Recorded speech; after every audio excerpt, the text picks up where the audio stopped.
साथियों नमस्कार। आप सबका मैं बहुत बहुत स्वागत करता हूँ। गुड मॉर्निंग आप सभी को। आप सबको पता है कि बीते दिनों में कल जो कैबिनेट पे बहुत सारे बिल प्रस्ताव पारित हुए हैं वो कितने हद तक झारखंड के युवाओं के हित में है ये अब तक आप भली भांति जान चुके हैं। झारखंड सरकार किस तरह से अप्रत्यक्ष रूप से गैर झारखंडियों का द्वार खोल रही है, इस विषय को बहुत ही गहराई और गंभीरता से आपको समझना होगा, तभी आप समझ पाएंगे। मैं आप सबको बीते दिनों जो कैबिनेट में बिल पारित हुए हैं, पास हुए हैं, उस विषय के कुछ सारांश को आपके सामने, कुछ टिप्पणियों को आपके सामने प्रस्तुत करने की जहमत गवारा करता हूँ। वो क्या चीज़ें हैं जिसे अब तक से लेकर के झारखंड के राज्य में जितने भी युवा हैं उस पर एक विवाद का मुद्दा बना हुआ है। युवाओं में एक आक्रोश उमड़ रहा है। आखिर ये वही युवा है जो लगातार झारखंड सरकार के हित के बारे में सोचते थे, लेकिन क्या ये झारखंड सरकार इन युवाओं के हित में सोचती है? आइए हम इन विषयों पे 5 मिनट रुक करके चर्चा जरूर कर लें, ताकि ऐसा ना हो कि परीक्षा होने के बाद फिर से किसी अभ्यर्थी का मार्क्स कम आए, फिर से कोई अभ्यर्थी पास ना हो पाए और फिर से वह कोर्ट जाएगा, फिर केस में फंसेंगी, मामला विवादित होगा और फिर से सबकी नियुक्तियां लंबित पड़ जाएंगी और फिर से एक नया खेल, एक नया सिलसिला शुरू हो जाएगा। और जितने भी युवा हैं उनका उम्र सीमा, उनका पैसा, उनके भावना, उनके साथ वो जुड़ा हुआ सारा इमोशन सबको कोर्ट कचहरी के माध्यम से पीस दिया जाएगा। तो ऐसे में मैं कुछ बातें आपके साथ साझा करना चाहता हूँ जिन विषयों पे चर्चा होना बहुत ज़रूरी है। कल का जो नियम पारित हुआ है, पास हुआ है, उसमें से सबसे ज़्यादा अगर नुकसान किसी को हुआ है तो झारखंड के अनारक्षित वर्ग को हुआ है। आखिर क्या नुकसान है, आइए हम गंभीरता से इस विषय को समझते हैं। झारखंड में शुरू से ही विवाद था कि जो नियोजन नीति जो लाई जा रही है वह मैट्रिक इंटर नहीं चलेगा। सरकार इस पे गंभीरता दिखाई, लेकिन उसके बाद भी सरकार ने दोबारा फिर से उसे नज़रअंदाज करते हुए मैट्रिक इंटर को पारित कर ही दिया। ऐसे में उन युवाओं के भविष्य का क्या होगा जिनके पास झारखंड में उनकी जाति नहीं है? आवासीय की अगर बात करेंगे तो आवासीय के लिए तो कोई खतियान यानी मतलब कि लास्ट सेटलमेंट सर्वे को तो यहाँ पे निर्धारित ही नहीं किया गया है, तो आखिर आवासीय कहाँ से उसका आएगा? तो वैसे में जो झारखंड के इस बिल में साफ साफ लिखा गया है कि झारखंड का एसटी, एससी, ओबीसी और स्वर्ण वर्ग, इन चारों वर्गों का जो अभ्यर्थी है वो मैट्रिक अगर बाहर के राज्यों से भी किए हैं तो उनके लिए यहाँ पे रोजगार का द्वार खुला हुआ है। और जो झारखंड के हैं, झारखंड में मैट्रिक किए हैं, उनके लिए तो ये अवसर है ही। लेकिन यहाँ पे सबसे बड़ी सवाल ये आती है कि जो युवा बाहर के राज्यों से मैट्रिक इंटर किए हुए हैं और उनका अगर यहाँ पे जाति प्रमाण पत्र नहीं बनता, अगर वो 4 वर्गों में सम्मिलित नहीं होते हैं, तो ऐसे में वो झारखंड के विभिन्न परीक्षाओं से वंचित रह जाएंगे, उन्हें वंचित कर दिया जाएगा।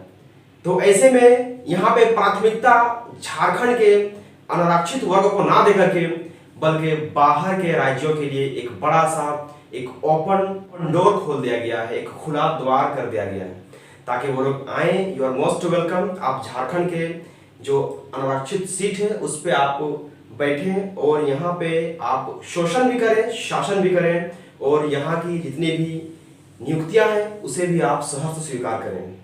तो आप देख सकते हैं कि किस तरह से सोची समझी रणनीति के तहत झारखंडी युवाओं के भावनाओं के साथ ये सरकार खेल रही है। अगर हम बात करें लैंग्वेज पेपर का, तो बहुत सारे युवाओं का लैंग्वेज पेपर में भी बड़ा सा प्रश्न चिन्ह लगा रहे हैं कि आखिर जब लोकल लैंग्वेज का बात किया जा रहा है तो केवल लोकल लैंग्वेज ही होना चाहिए। और कुछ युवाओं का ये भी कहना है और सही कहना है कि जब झारखंड का राजकीय भाषा को ही अगर इसे बाहर कर दिया जाएगा तो फिर बहुत सारे युवा हैं जो वंचित रह जाएंगे। ऐसे में सवाल यहाँ पे ये बनता है कि अगर राजकीय भाषा का बात करते हैं तो जो द्वितीय राजकीय भाषा में भी है उसे भी यहाँ पे अस्वीकृत करना चाहिए था। जैसे कि उर्दू हो गया, उड़िया हो गया और ये बांग्ला हो गया, ये भी राष्ट्रीय स्तर पे इन विषयों को रखा गया है। और इसीलिए इन विषयों को रखने से भी हम बाहर के युवाओं को खुला आमंत्रण दे रहे हैं। मैट्रिक इंटर करके तो हम लोगों ने खुला आमंत्रण दे ही दिया, सरकार ने खुला आमंत्रण दे ही दिया। अगर इस मैट्रिक इंटर का विरोध नहीं किया गया तो जाहिर सी बात है साथियों कि झारखंड के बहुत सारे ऐसे युवा हैं जो झारखंड में रोजगार पाने से वंचित कर दिए जाएंगे, उन्हें महरूम कर दिया जाएगा।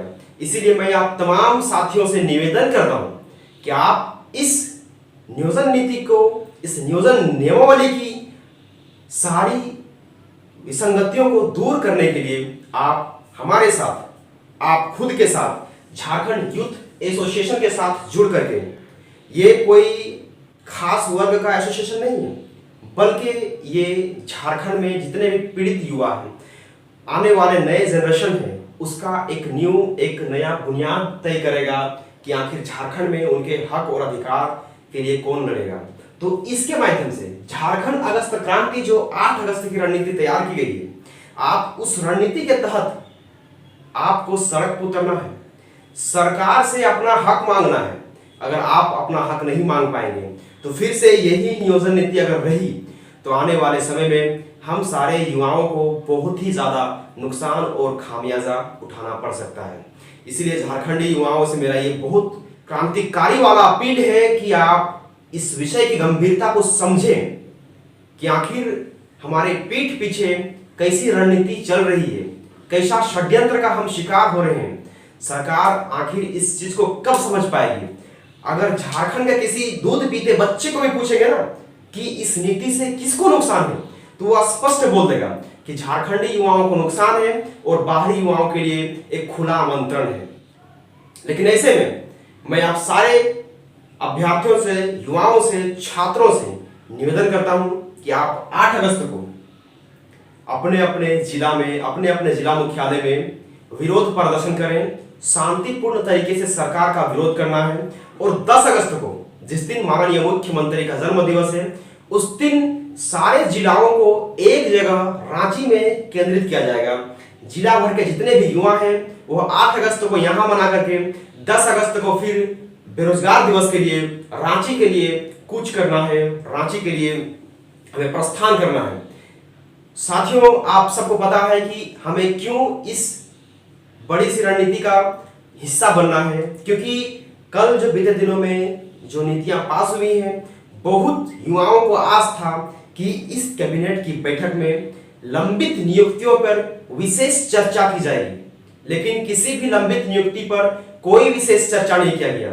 युवाओं को लग रहा था कि जो पारित हुआ था बिल, तो संख्या 26, 27, 28 जो है पंचायत सचिव या फिर लिपिक वर्ग के युवाओं के लिए था। तो ये आपका एक भ्रम है। 2021 का वो एक संशोधित नियम है, जो नया बहाली आएगा उसके लिए इन नियमों का वहां पे उल्लेख किया गया है। तो ऐसे में आप इस भ्रम में ना रहें कि आपके विषय पे वहां पे चर्चा किया गया, बिल्कुल नहीं।